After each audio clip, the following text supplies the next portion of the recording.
हरे कृष्णा, दंडवत प्रणाम आप सभी को। तो आज हम भगवत गीता के 2.45 श्लोक पे चर्चा करेंगे। त्रैगुण्य विषया वेदा निस्त्रैगुण्यो भवार्जुन निर्द्वंद्वो नित्य सत्वस्तो निर्योगक्षेम आत्मवान। अनुवाद तथा तात्पर्य श्री प्रभुपाद जी के द्वारा। श्री प्रभुपाद की जय। वेदों में मुख्यतः प्रकृति के तीनों गुणों का वर्णन हुआ है। हे अर्जुन, इन तीनों गुणों से ऊपर उठो, समस्त द्वैतों और लाभ तथा सुरक्षा की सारी चिंताओं से मुक्त होकर आत्मपरायण बनो। तो तात्पर्य में बहुत सुंदर समझा रहे हैं शिव प्रभुपाद जी कि जो सारा भौतिक कार्य जो होते हैं वो प्रकृति के तीनों गुणों की क्रियाओं और प्रतिक्रियाओं से होते हैं। तीन गुण कौन से हैं?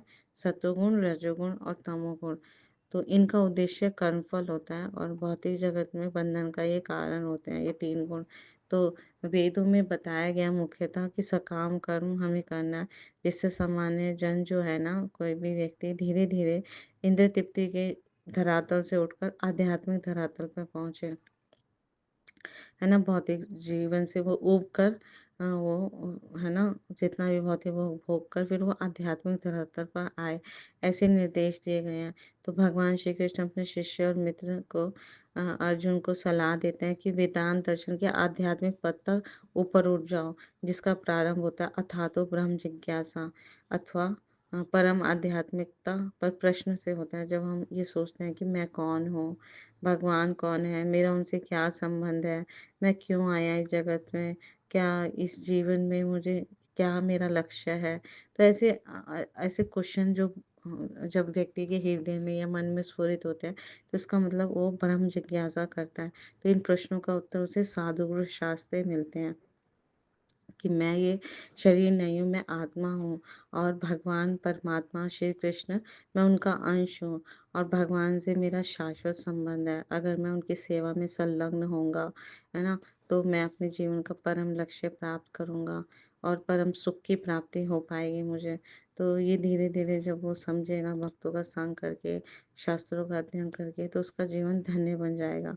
नहीं तो भौतिक जगत के जो सारे प्राणी होते हैं, अपने अस्तित्व के लिए कठिन संघर्ष करते रहते हैं। हम देखते हैं हमारे जीवन में कितना स्ट्रगल होता है, इतना पढ़ाई करो रात दिन जॉब के लिए, है ना, और फिर उसके बाद जॉब मिलती है तब शादी, शादी, बच्चे, परिवार, और फिर हम सारा जीवन संघर्ष में बिताते हुए फिर वृद्धावस्था को प्राप्त करते हैं और फिर ये जीवन छोड़ के चले जाते हैं, जबकि इसके लिए मनुष्य जीवन नहीं मिला। आपको जो भी, आप जिस भी वर्ण और आश्रम में हैं, साथ साथ भक्ति को अपनाइए, साथ साथ कृष्णा प्रेम हमें विकसित करना है, ताकि हम भौतिक जीवन में रहते रहते भगवान को प्राप्त करें। तो उनके लिए भगवान ने इस भौतिक जगत की सृष्टि करने के बाद वैदिक ज्ञान प्रदान किया, जो हम सभी जीवों के लिए ही भगवान ने ये सारा वैदिक ज्ञान दिया कि जीवन यापन और भवबंधन से छूटने का, उसमें सारा उपदेश दिया है, दिशा निर्देश दिए हैं। तो जब इंद्रिय तृप्ति या कोई भी सकाम कर्म के कार्य समाप्त हो जाते हैं, तो उपनिषदों के रूप में भगवत साक्षात्कार का अवसर हमें मिलता है, वो प्रदान करते हैं भगवान। तो उपनिषद जो है विभिन्न वेदों के अंश हैं, जैसे भगवत गीता पंचम वेद महाभारत का एक अंग है। तो उपनिषदों से जितने भी होते हैं या जितने भी शास्त्र हैं, आध्यात्मिक जीवन का शुभारंभ होता है। तो जब तक इस भौतिक शरीर का अस्तित्व है, तब तक भौतिक गुणों की क्रियाएं होती रहेंगी, है ना। तो हर मनुष्य को चाहिए कि वो सुख दुख सर्दी गर्मी जैसे देवताओं को सहन करना सीखे, हमें इसे सहन करना आना चाहिए और हानि लाभ की चिंता से मुक्त हो जाए। और जब कोई भी मनुष्य भगवान श्री कृष्ण की इच्छा पर पूर्णतः आश्रित रहता है और उनके प्रति शरणागत हो जाएगा, तो उसे दिव्य अवस्था प्राप्त होती है। तो हम देखते हैं जब हम भक्ति में आ जाते हैं, तो हमारा जीवन जो है वो धन्य हो जाता है, क्योंकि जो प्रकृति है वो तीनों गुण, सत्वगुण, रजोगुण और तमोगुण से युक्त है। तो हमारे जो ये तीनों गुण से ही हम इस भौतिक जगत में बंधन और दुख भोगते हैं। तो जो भी व्यक्ति जितनी जल्दी भौतिक जगत के तीनों गुणों के बंधन से मुक्त होना चाहता है, यानी भक्ति योग में उसे स्थित हो जाना चाहिए। तो ऐसा सलाह देते हैं हमारे सारे ग्रंथ और वेद और पुराण और साधु और शास्त्र सभी यही कहते हैं कि अगर हम भक्ति योग में स्थित हैं तो हमारे ऊपर तीनों गुणों का बंधन हट जाता है, मुक्त हो जाएंगे। तो भक्ति विश्व ग्रंथ जैसे भगवद गीता है, श्रीमद् भागवतम है, श्री चैतन्य चैतामृत आदि शास्त्रों का हमें अध्ययन करना है और श्रवण करना है। तो ये भक्ति शास्त्र जो है वो तीनों गुणों से पूर्णतः मुक्त है।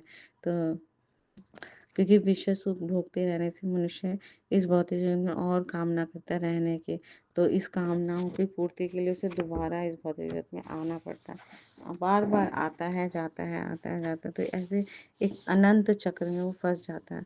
तो इस चक्र से बाहर जो भगवान का शाश्वत धाम है ना, गोलोक वृंदावन, जहाँ पर जन्म मृत्यु जरा व्याधि का दुख नहीं है, तो उसे वो प्राप्त नहीं कर पाएगा। अगर वो इसी भौतिक जगत में आएगा तो इसे विषय सुख या इंद्रिय तृप्ति हमारे लिए बहुत हानिकारक है। तो भगवान भी यहाँ कह रहे हैं अर्जुन को कि विषय सुखों से विरक्ति उत्पन्न करके समझ द्वैत भाव से, है ना, लाभ हानि जय पराजय सुख दुख से आप ऊपर उठ के आध्यात्मिकता में स्थित हो जाओ और युद्ध करो, ये मेरा आदेश है। तो भगवान हम सबको भी ये समझा रहे हैं कि जीवन में जितने भी संघर्ष आ रहे हैं उनसे ऊपर उठ के हमें भगवान की सेवा में संलग्न होना है और इसी मनुष्य देह से भगवान को प्रसन्न करने का या भगवान के पूर्णतः शरणागत होना है, उन पर निर्भर हो जाना है। तो जब हम निरंतर सतत हरे कृष्णा कृष्णा कृष्णा हरे हरे, हरे राम राम राम हरे हरे भगवान के पवित्र नामों का जप करेंगे तो हमें हमारी वो दिव्य अवस्था प्राप्त होगी, हम आध्यात्मिकता में स्थित हो जाएंगे और भगवान को प्रसन्न कर पाएंगे। Thank you so much. Guru Maharaj की जय, श्री प्रभुपाद की जय, आप सब भक्तवृंद की जय।